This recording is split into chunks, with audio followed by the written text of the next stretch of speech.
আজকে প্রায় অনেকদিন পরে দুজনে মিলে একসাথে কোথাও ঘুরতে বেরোলাম। সো হ্যালো গাইস, কেমন আছো তোমরা সবাই? আশা করি সবাই খুব ভালো আছো। আর নতুন একটি ব্লগে তোমাদের সকলকে ওয়েলকাম। সকাল সকাল হেঁটে এসে এত গরম লাগছিল আর এত রোদের তাপ, তাই আর থাকতে না পেরে আমি কিন্তু এখানে ঠান্ডা জল দিয়ে শরবত বানানো শুরু করে দিয়েছি। আমি আম পান্না শরবত কিভাবে বানিয়েছি ভাবলাম তোমাদের সাথে একটু শেয়ার করব, কিন্তু দেখি আমার ক্যামেরাটাই অন করিনি আমি। যাই হোক, তোমরা যদি চাও কিভাবে আমি বানিয়েছি তাহলে আমি তোমাদের সাথে শেয়ার করতে পারি। আর দারুণ টেস্টি হয়েছিল। আর গরমে এসব ঠান্ডা আইসক্রিম খাওয়ার থেকে বাড়িতে বানানো শরবত খাওয়া অনেক ভালো। আমার সাথে কে কে একমত আমাকে কমেন্ট করে জানাবে তো। তারপরে স্নান টান করে এসে কিন্তু আমি পুজো দিয়ে দিয়েছি।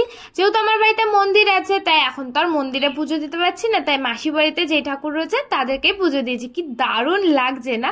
পুজো দিলে মনটা বেশ ভালো লাগে, শান্তি শান্তি লাগে। তারপরে কিন্তু এখানে খেতে বসে পড়েছিলাম। আর এই যে আজকেও দেখো মাছ রয়েছে, একদম পাতলা ঝিঙে আলু দিয়ে ঝোল করেছিল। একটা ছিল বাটা মাছ আর একটা ছিল কাতলা মাছ।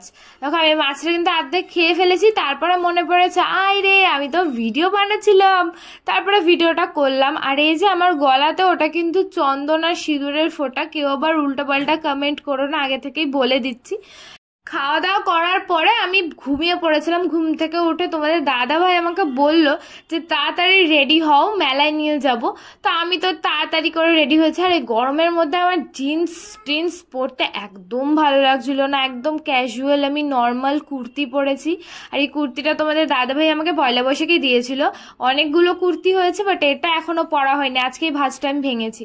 তো আমরা হাঁটতে হাঁটতে চলে এসেছি কিন্তু মেলার মধ্যে। এখন এই যে এইখানটাতেই ঠাকুর প্রতিষ্ঠা রয়েছে, তো তোমাদেরকে আমি ভালো করে দেখিয়ে দিচ্ছি। আমি আর কাছে গেলাম না। আর আমি গেছিলাম কোন মেলায় তোমরা জিজ্ঞাসা করতেই পারো যে এখন আবার কিসের মেলা হচ্ছে।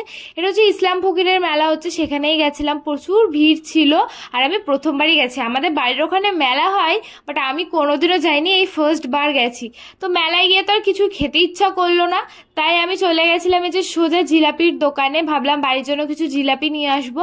তো এখান থেকে কিন্তু আমি চালের গুঁড়ো যে ছোট ছোট জিলাপিগুলো হয় না, ওই জিলাপি নিয়েছিলাম। আর তারপরে এই যে নিমকি আর কটকটি দেখে খুব লোভ লাগছিল যে বাড়িতে এসে চায়ের সাথে খাওয়া যাবে, তাই তোমাদের দাদা ভাই আমাকে কিন্তু নিমকি আর কটকটি কিনে দিল। আর খুব ভালো ছিল, খাস্তাও ছিল। তারপরে কিছুক্ষণ দাঁড়িয়ে দাঁড়িয়ে ফাংশন দেখছিলাম, বেশ ভালো সুন্দর ফাংশন হচ্ছিল আর ভালো সাজিয়েও ছিল, দেখো স্টেজটা। তারপরে কিন্তু চলে এসেছিলাম আমরা ওখান থেকে সোজা একটা রেস্টুরেন্টে খেতে, কারণ মেলার থেকে আর কিছু খেতে ইচ্ছা করলো না। যা গরম লাগছে, আমি তো গিয়েই ফার্স্টে ঠান্ডা জল চেয়ে নিয়েছি। তারপরে তো এই যে জল খাওয়া স্টার্ট করেছি। খাওয়ার আগে জল খেলে তো এমনিতেই পেট ভরে যায়, কিন্তু কি করবো, আমি জল খাওয়া স্টার্ট করে দিয়েছি গরমে। আর একদম ভালো লাগছিল না। এখানে বসে বসে আমরা অপেক্ষা করছিলাম কতক্ষণ আমাদের খাবার আসবে, কিন্তু খাবার দিয়েও আমাদের মনটা খারাপ হয়ে গেল, কারণ আমারটা দিয়ে যায় এখানে, শুধু তোমাদের দাদা ভাইয়েরটাই দিয়ে গেছিল। তারপরে কাকিমাকে বলাতে আবার নতুন করে বানালো, তারপরে দিল। কাকিমার মনেই ছিল না যে 2 প্লেট অর্ডার করেছিলাম আমরা। তো কি করবো, আমরা কাড়াকুড়ি করে দুজনে মিলে বসে বসে খাচ্ছিলাম, বেশ ভালো লাগছিল। আর এই যে যখন আমি না ক্যামেরা করি, তোমাদের দাদা ভাই এতটা পরিমাণে লজ্জা পাই কি বলবো, ওর মুখে হাসি দেখে বুঝতে পারছো ও ক্যামেরার সামনে প্রচন্ড সাই। যাই হোক, আমি তো এখানে চাউমিনটা খাচ্ছিলাম, বেশ ভালোই বানিয়েছিল। আর ভাবছিলাম যে কতক্ষণে আর একটা প্লেট আসবে। এদিকে আমার প্লেট দেয়নি, তাই কি করবো, কেড়ে কুড়ে তো ওর প্লেট থেকেই খেতে হচ্ছিল আমাকে। তারপরে আমি ওকে দিয়ে দিয়েছি, নাও আমার খাওয়া হয়ে গেছে, এবার তুমি নিয়ে নাও। আমি তারপরে পকোড়াটা নিয়েছি, দেখি ও একটা পকোড়া খেয়ে রেখে দিয়েছে। আমাকে বললো যে তুমি এখান থেকে একটা খাও, তারপরে আবার যখন দুটো আসবে ওখান থেকে আমরা আবার ভাগ করে খেয়ে নেবো। দেখো এটা কিন্তু মাঝখান থেকে কেটে দিয়েছে যাতে ভেতরেও মশলাপাতিগুলো যেতে পারে। আর অনেকটা পরিমাণে কিন্তু মাংস রয়েছে, দেখেই বুঝতে পারছো। কিন্তু ওপরের কোটিংটা না একটু বেশি মোটাই ছিল। যে এখানে আমি পকোড়া খাচ্ছিলাম আর তোমাদের দাদাভাই তারপরে চাউমিন খাচ্ছিল। আর এদিকে আমাদের চাউমিন অল্প রয়েছে যখন, তখন আর একটা চাউমিন এসছে, বাট দুটো কালার না আলাদা। দেখো একটা একটু হালকা আর একটা একটু বেশি ইয়েলো ইয়েলো লাগছিল। আর দুটো টেস্টও ডিফারেন্ট ছিল। ওদিকে তো ও চাউমিন নিয়ে এনজয় করছে, খাক, আর এদিকে আমি পকোড়াটা নিয়েই মজা করছিলাম। আমার বেশ ভালো লাগছিল। পকোড়াটার ভেতরে প্রচন্ড পরিমাণে মাংস দেওয়া ছিল, তোমাদের আমি কাছ থেকে দেখাচ্ছি। দেখো এই দেখো কতটা পরিমাণে মাংস দেওয়া ছিল। আমি তো অর্ধেকটা খেয়ে নিয়েছি। আর এই গ্রেভিটা এত টেস্ট লাগে না পকোড়ার সাথে যে গ্রেভিটা দেয়। তো তারপরে আমাদের দেখো আর একটা প্লেটের চাউমিন যখন প্রায় শেষ হতেই চললো, ততক্ষণে আবার পকোড়া দিয়েছে। মানে কাকিমা কালকে শুধু ভুলেই যাচ্ছিল, পকোড়া দেওয়ার কথাও ভুলে গেছিল। এদিকে আমি চাউমিনটা দেখো সাইড করে ওকে দিয়ে দিয়েছি আর আমি পকোড়াটা নিয়ে নিয়েছি।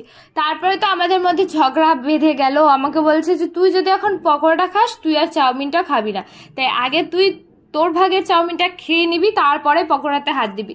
তো আমি কি করব, ওর কথা শুনলাম, বকা যেহেতু দিল তাই আমি আগে চাউমিনটাই খাচ্ছিলাম আর উনি ওনার পকোড়ার ভাগটাকে খেয়ে নিল, কারণ জানে যে আমি যে কোনো একটা জিনিসই খাবো, পরে আর খেতে পারবো না, কারণ আগে প্লেট থেকে আমি অনেকটা পরিমাণে খেয়েছিলাম।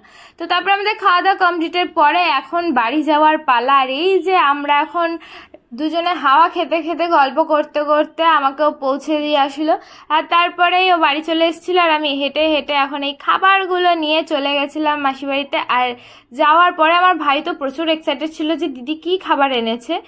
আমি তো গেট খুলতে না খুলতে ও আমার হাত থেকে আগে খাবারগুলো নিয়ে দৌড় মেরেছে, আর এই দেখো প্যাকেট নিয়ে বসে পড়েছে, এখন গল্প করছে আর খাচ্ছে, কারণ আজকে অনেক পড়াশোনা করেছে। আমি ক্যামেরা করছি দেখে আমার বোন দেখো কি সুন্দর হাসি দিয়েছে, দেখতে পাচ্ছ? কালকের ভিডিওতে যারা আমাকে সুন্দর সুন্দর কমেন্ট করছো তাদের নামগুলো আমি পড়ছি। ফাল্গুনি, দেবনাথ, মাহিতা ইসলাম, স্নেহা, শ্রীতমা, কর্ণা, পূজা, অনুষ্কা, বিপাশা। তোমরা আমাকে অনেক ভালো ভালো কমেন্ট করেছো, তার জন্য অনেক অনেক ভালোবাসা তোমাদেরকে। আরো এরকম ভালোবাসা আমাকে দিতে থাকো, এরকম সাপোর্ট করতে থাকো। তো আজকের ভিডিওটা কেমন লাগলো জানিও, ভালো লাগলে লাইক শেয়ার করে দিও আর আমার পেজটা ফলো করো। তো আজকের জন্য বাই, দেখা হচ্ছে নেক্সট ভিডিও।